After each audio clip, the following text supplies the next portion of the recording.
Hey boys and girls, Mrs. Hales here with another art lesson. Today we're going to be talking about the way that Native Americans lived in the eastern part of the United States from about the 1500s to about the 1700s.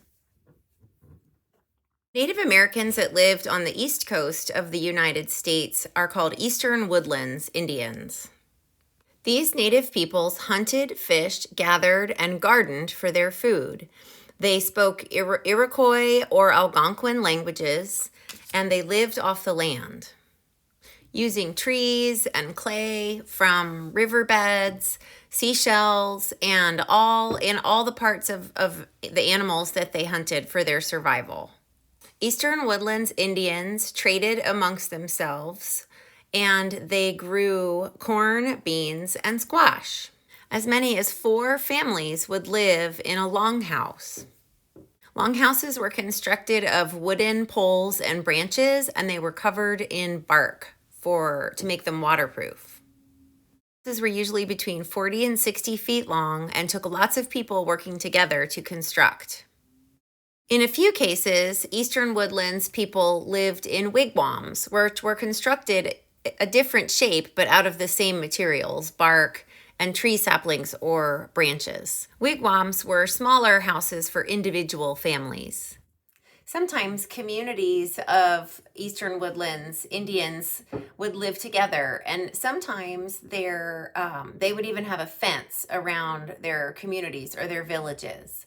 So think about what kinds of things they would have to have access to. If they were fishing, they would have to have access to water. They usually had gardens.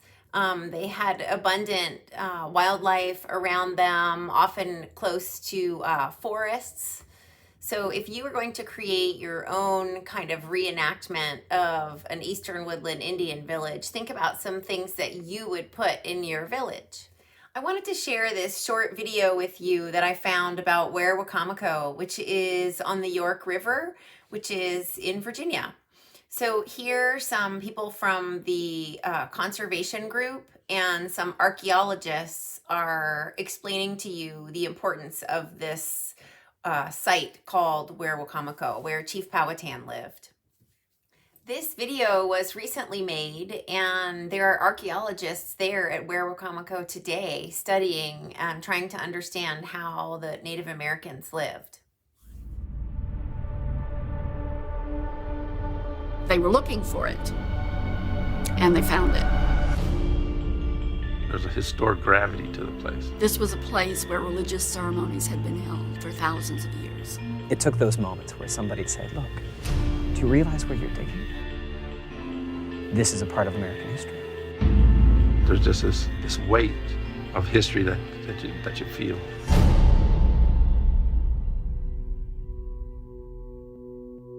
The majority of people don't even know about Werowocomoco, but they know about one specific event that took place here that involves one of the most famous Indian people in the world, and that's Pocahontas. This, Werowocomoco, is the place where Captain John Smith, Powhatan, and Pocahontas met.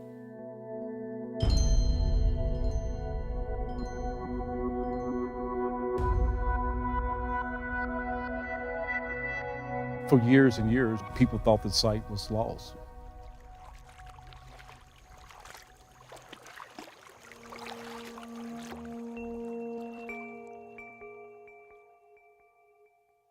I walk in the morning and I walk again late in the evening, and I always find something.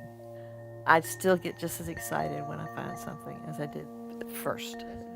It's like, this is so amazing to live here. You can definitely tell this would be a good place to live for several reasons. It's high up on a bluff. That's good for, obviously issues of flooding. People from other tribes were coming to pay tribute to Powhatan and the other paramount leaders who lived here. They have wanted to be in an elevated place, and it's surrounded by water on 3 sides. And if you look at important places throughout the Powhatan, Virginia landscape, you'll see that that's a pattern. When they did a small dig here in the 70s, that was not focused on Werowocomoco. We know from the notes they were not looking for Werowocomoco at that time. We come here, and then Lynn shows us what she found. And then it all changed. This is a really nice arrowhead, beautifully done on the edges. This is another unique one. This is the pipe stem that I almost threw away. Made for a very, very prominent person in the tribe, probably a chief. This is a significant find. It's bigger than us. How could we not share it with the world and let the research go forward?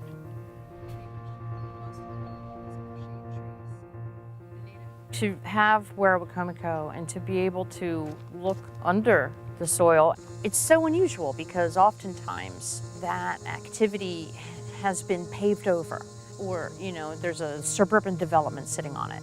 But this place is largely intact. It's a very large landscape and the story is just underneath the surface.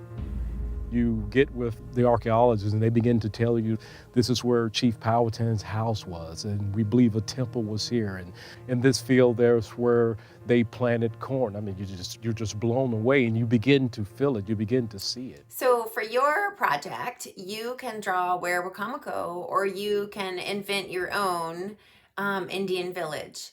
You need some trees, you need some land, a landscape, you need some water, and whatever else you want to put in your picture is up to you. I put some wigwams and some longhouses in my picture. I have some things growing in the river. I have some gardens, and that's what I have in my picture. If you want to put animals in there, you can. If you want to put Native Americans in there, you can draw people. You can put whatever you want to put in your picture. On a 12 by 18 piece of white paper, I drew 2 hills and then a river. The river the creek is smaller as it's in the distance, and it gets bigger as it comes out towards the viewer. I drew this in pencil. Now to draw your longhouse, you're going to draw a square with a triangle on top. You can round that triangle if you want, and then you're going to make it dimensional. So what it means to make it dimensional is to give it depth. So right now it's got height and width, and we're going to draw the depth. Now these 3 lines are parallel, which means they would go on forever and not touch each other. So they're at the same angle. Then you're going to draw the back of the roof, and then you're going to draw the back side of the longhouse. So basically you're drawing a rectangle, and you're putting a 3D rectangle and putting a curved triangular roof on top. So you can draw longhouses in your village, or you can draw wigwams, or you can draw a combination of those things. So one more time, you start with a square, and then you draw a triangle or a rounded triangle. You draw the back of your longhouse, or the depth, and then you're going to draw the back of the roof and the back of the house. These 3 lines should be parallel: the top of the roof, the bottom of the roof, and the bottom of the house. The other 3 lines that are parallel are the back of the house and the sides on the front of the house. Those 3 lines are also parallel. Now this one I'm drawing as if I'm looking at it from down below. That's why the angles are different.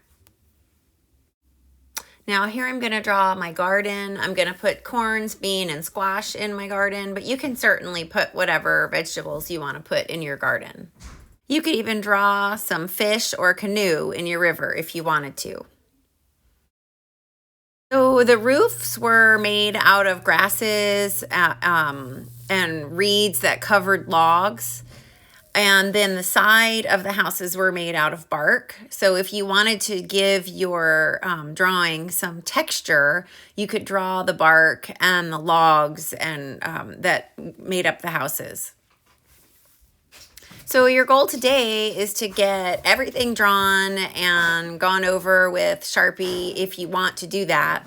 If you want to start to color your longhouses and your wigwams with markers, you could do that. And that's your goal for today. So supplies you need today include a 12 by 18 piece of white paper, a pencil, an eraser, and a black Sharpie. If you had some markers or crayons around, that would be great. Next week we're going to color these in, or next class, we're going to color these in, and then we're going to paint the sky and the grass with watercolor. I'll see you next time.